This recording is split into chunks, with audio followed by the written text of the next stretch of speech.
భారత్ ఎదుగుతోంది. శాస్త్రవేత్తలకు సరైన అవకాశాలు ఇవ్వాలే గాని అద్భుతాలు సృష్టిస్తారు కదూ.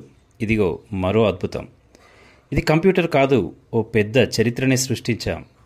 ఒకనాడు సూపర్ కంప్యూటర్ పరిజ్ఞానం కోసం అమెరికా ముందు చేతులు కట్టుకొని నిలబడింది అప్పటి ప్రభుత్వం.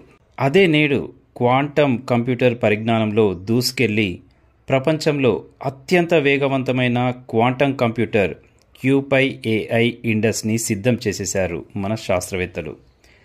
క్వాంటం కంప్యూటర్ ద్వారా అంతరిక్షం, మెడిసిన్, ఆరోగ్యం, వ్యవసాయం, సరికొత్త లోహాల సృష్టి వంటి అనేక రంగాల్లో అత్యంత క్లిష్టమైన గణన సమస్యలను చిటికెలో ఇక పరిష్కరించేయవచ్చు.